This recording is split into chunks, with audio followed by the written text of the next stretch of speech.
Singer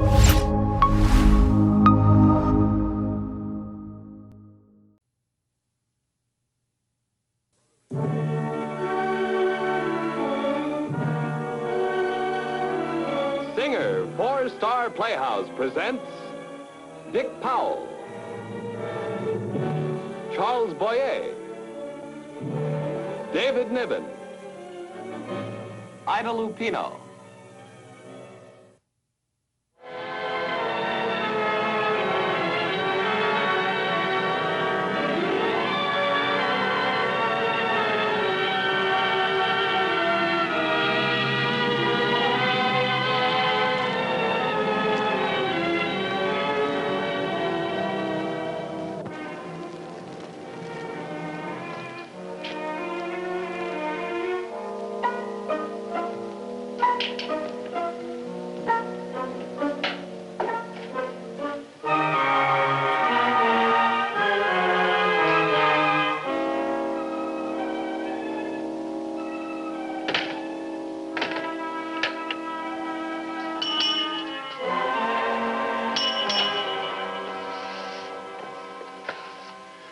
I'd like a room for the night, please. I'll be checking out tomorrow.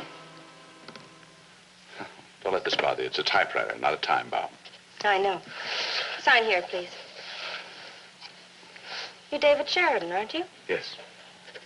I've watched your program. I've always enjoyed it. Thank you. Can't imagine what you're doing here in Hadenville. Oh, you can't? Is there a telephone in my room? No, just the one here. Well, may I?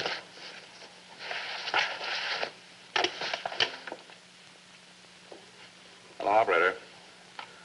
I'd like to make a long-distance phone call, please. Thank you. I want to talk with Mr. Ed Logan in Chicago. You can reach him at the United Broadcasting System. That's right, Logan. Ed Logan. And please reverse the charges. My name is David Sheridan. Thank you.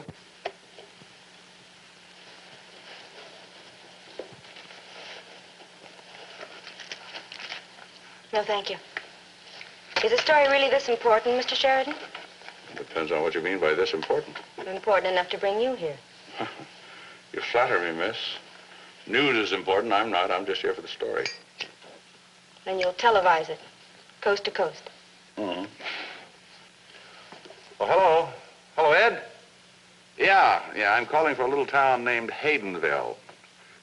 Just east of Columbus, about 20, 30 miles.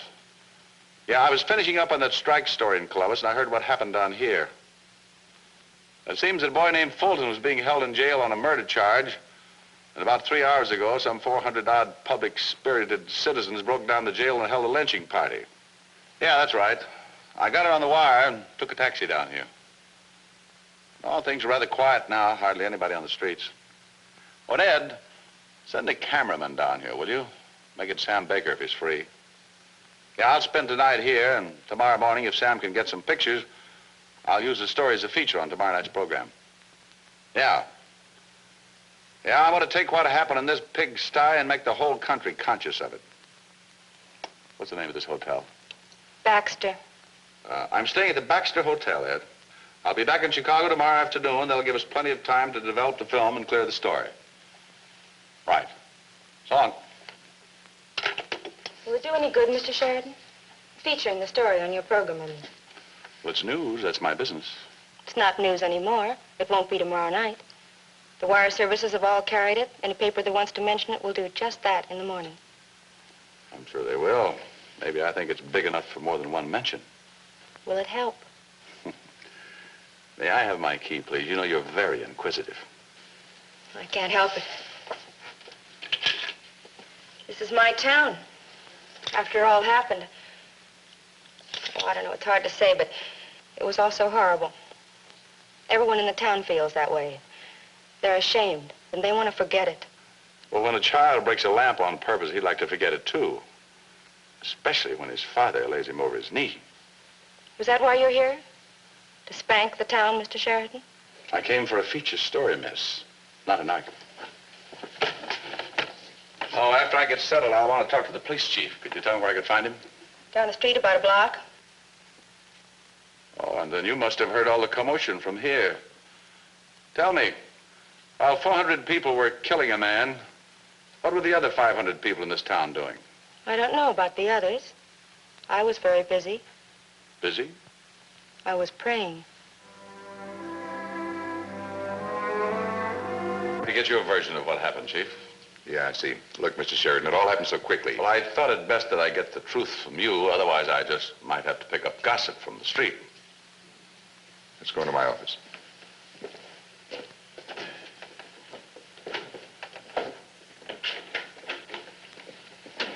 Like I was saying, there was a man here from the Columbus Wire Service a short while ago.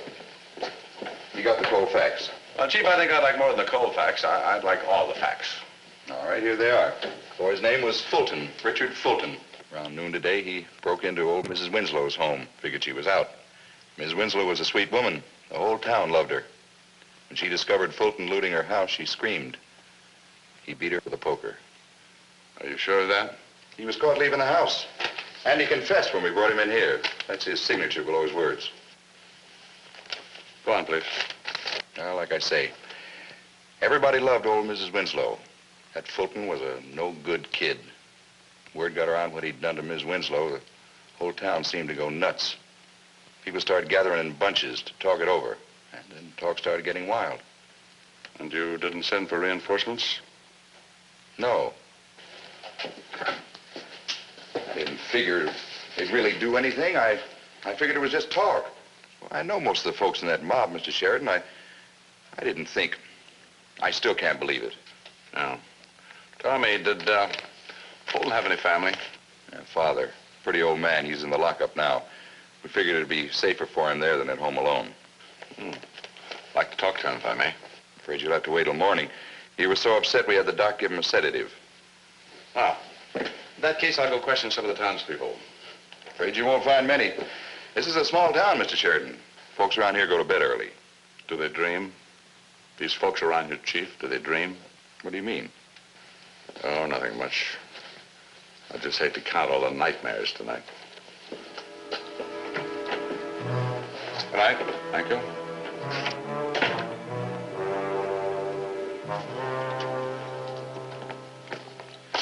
Any messages for me? Yes, there was a message from Chicago. They said to tell you that a Mr. Sam Baker would be able to be here by morning. Thank you. Oh, by the way, is there any place open around here where I might get something to eat? No, most places here close early. I could fix you a sandwich and a cup of coffee, though. I'll bring it up to your room for you. Thank you. Appreciate it.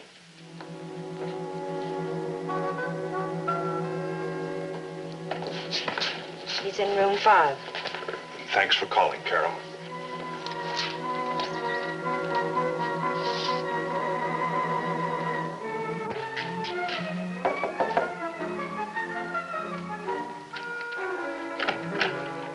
What? Mr. Sheridan? That's right. My name's Fielding, Bruce Fielding. May I come in, please? Please do. Thank you. Won't you sit down? Oh, thanks again. I've come to talk to you about your program, your television program. Oh, yes, I imagine you did. Mr. Sheridan, I'm acting mayor of Hadenville. The regular mayor's quite ill, so I'm more or less in charge. Miss Baxter told me that I might find you here. Oh, I see. She also told me that you intend to feature what happened here tonight on your television program. And I've come to ask you to please reconsider. Oh. Mr. Sheridan, what happened here tonight is deplorable. There's no question about that. But a small town like this goes on year after year in a very inconspicuous way. It never gets any publicity. Most people don't even know where it's located. Then suddenly it's to be publicized for this, well, this accident. Now, that can do a great deal of harm. Some people might even move out of town. And a few industries that we hope might come here will probably change their minds. In other words, it's a shame that Richard Fulton was hanged. It's bad publicity. Mr. Sheridan, please don't misunderstand me. I'm sorry for what happened tonight. I think we all are. But you're right. Just now, I am concerned mostly with the publicity. I don't see what good running the story on your program can possibly do for Richard Fulton. And it can hurt Hadenville's future. That's my concern. Oh, okay. Well, I'm sorry, Mr. Fielding, is it? Yes? Oh. Mr. Fielding, I can understand your position, but I think probably you should try and understand mine. My business is news. And a good definition of news is anything that happens that's out of the ordinary. Now, I'd hate to think that lynching is ordinary in this country. I see. Well, I still hope that you'll reconsider. Now, I'm not just a small-town politician. I know my way around pretty well. We're not a rich town, but we do have enough money for certain necessities. Now, I brought a good deal of cash with me. No one need know anything about this. If you'll just name the amount... Get out of here. Well, I thought to... Out. Oh. Maybe I made a mistake. You did. Well, no offense, Mr. Sheridan.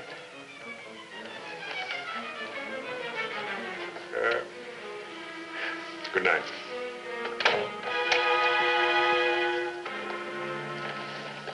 Brought your sandwich and coffee. Put it on the table, please.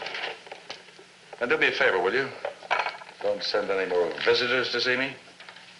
I was only trying to help. Help who? You, Mr. Sheridan.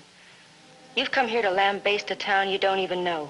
You've said it's a pigsty full of stupid people, and you're here to play judge and punish our sins. You read too many books. I told you it's a story, that's all. I understand how you feel about a man's right to a fair trial having been denied. But a mob doesn't think about rights.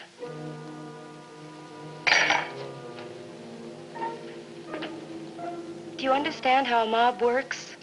Do you know what can happen? Put her up, Frank. Let me go, let me go. Hey, Bill, grab that kid. Got him? Take your hands off me. You can't do this to Freddie. You can't. Oh, Freddie, jerk. No, don't do it. You can't. You can't. Freddie, Freddie. Okay, let's go. Davy, Davy. Stop it. Stop it. Stop it. Mr. Sheridan, I asked you a question. I heard you. Do I know about mobs? I know all I care to know about them. You say you didn't see what happened here tonight. Well, I did. Not tonight, but a long time ago. I saw a man I loved, an old man who used to play with me and make toys for me. I saw him dragged out of a jail and lynched. I was only 12, but they held me and I watched. The next day, they found out old Freddie was innocent. Everybody was ashamed, but that didn't bring him back. I'm sorry. I didn't know this was something personal with you. Well, it's personal, all right. I'm older now and I can't be held. And you're right, I don't know your town, and I don't care to. Got 400 stupid people who made up a mob, and I don't like mobs.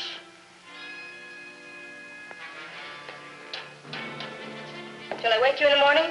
Don't worry, I won't oversleep. No, I don't imagine you will. Tomorrow's too important, isn't it? Tomorrow you dissect a town. What would you call it, Mr. Sheridan? A day of revenge?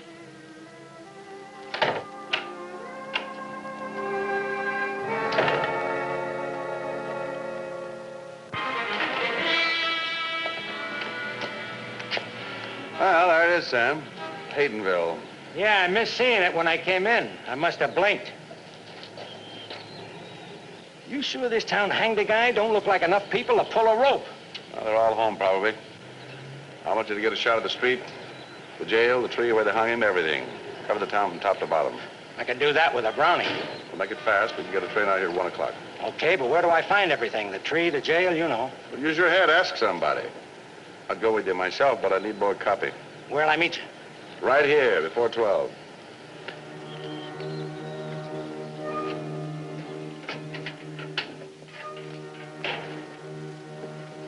This man wants to see you, Mr. Fulton. Mr. Fulton, I'm a reporter. What is it you want? Well, I realize it may be difficult for you, but I would like to hear your version of what happened. There's only one version of what happened. Sickness. A great sickness. My son was sick. Many said he was a bad boy, a no good boy. My son was a sick boy. And when his sickness made him kill an old woman, others grew sick. And their sickness killed my boy. Did you happen? I saw them drag Richard out of the cell. I heard them yelling and screaming, but God was good. He allowed me to be struck unconscious then. I see. No one can see. When Richard was a little boy, he fell in the creek. And he called out to me, "Daddy, Daddy." I went and pulled him out.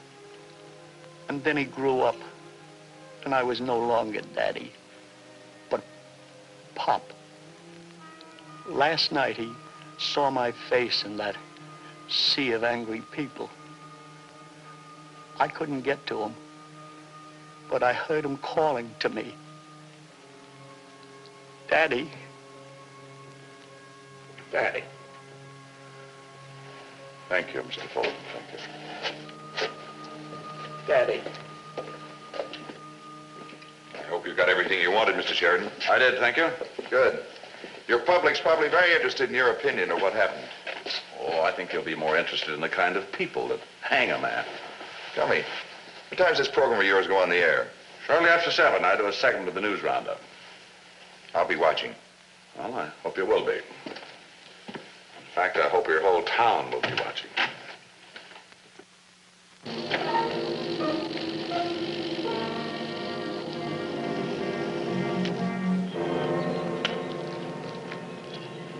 How you doing, Sam? Well, I shot all the town streets, the town hall, the tree, even the house where Fulton killed old lady Winslow. This ought to wrap it up. Good.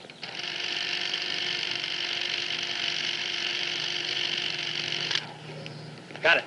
Well, 11 o'clock. We'll get that 1 o'clock train easily. Swell. I'm anxious to get back. I left a cute little blonde in the bar last night. You think she'll still be there? Yeah, she's not very bright. I told her I had to go out and buy a postage stamp. Now I'll tell her it got stuck to my tongue and took a long time to get loose. Mr. Sheridan, there's a message for you. You're to call Chicago, operator 23. Oh, thank you. Sam, take the machinery, will you?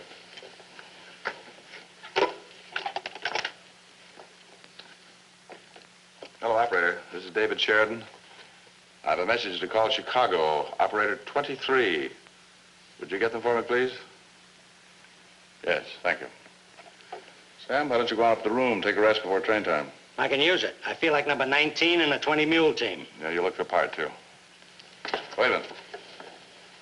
Better take the key, no use breaking down the door. Finish your business? Yes, sir. Got everything you wanted? Everything, Baker, yes. Hello? Oh, hello. Yes, Ed. Yes? Yes, we watched everything up just a little while ago. Well, we can get a train out of here at 1 o'clock for Columbus, and then we'll fly over. Should be there around 5. That's right. No, I'm happy with it. You just make sure the lab's clear to take care of Sam's film. Right. See you soon. Well, that's that. Mm-hmm. That's that. And now you go back to Chicago and tell the world what you think of Hadenville. Well, let's say a watered-down version. Mr. Sheridan, would you do me a favor? That depends. I'd like to borrow an hour of your time and show you Hadenville. I've seen it, Miss Baxter. Have you? You've seen a jail, a tree, and a heartbroken old man. I'd like to show you more. Please? Well, as long as we can be back within the hour. It'll take less than an hour, or it'll take forever.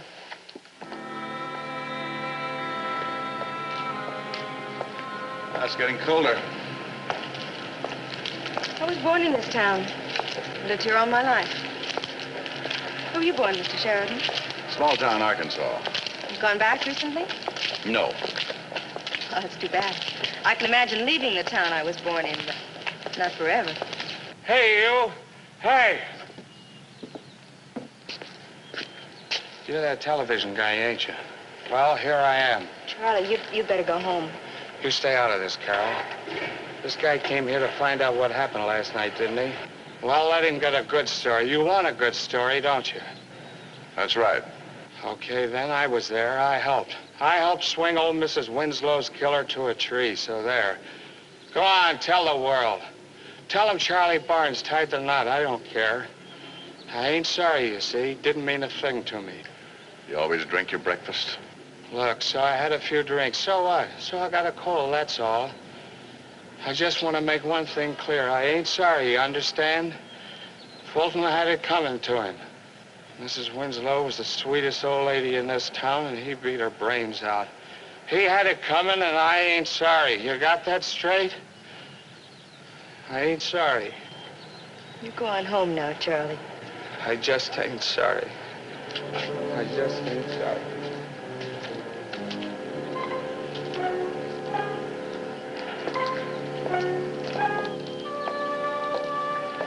One of Hadenville's vicious beasts, Mr. Sheridan.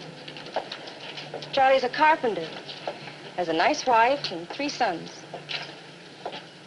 I've never seen him drunk before. He was pretty upset. He's human. Did you bring me out here to interview the population? No, I brought you out to show you the town as I know it. I wanted you to see the church that the townspeople built with their own hands. I wanted you to see the park where the children play. Surely you can't hate our children, too, Mr. Sheridan. I want you to see this town as it is.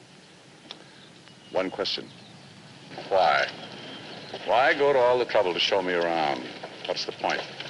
Because you're an intelligent person, Mr. Sheridan. If you weren't, I couldn't expect anything. And just what do you expect? A fair trial.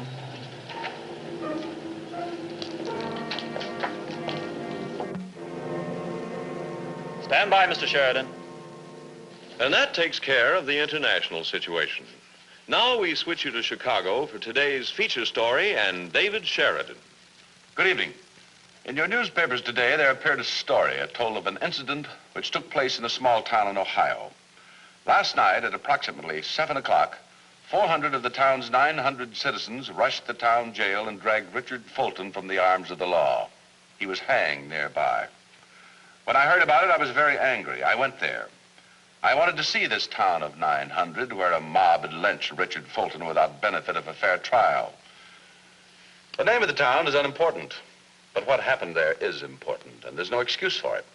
When I returned to Chicago late this afternoon, I called 2 psychologists and asked them about mob violence.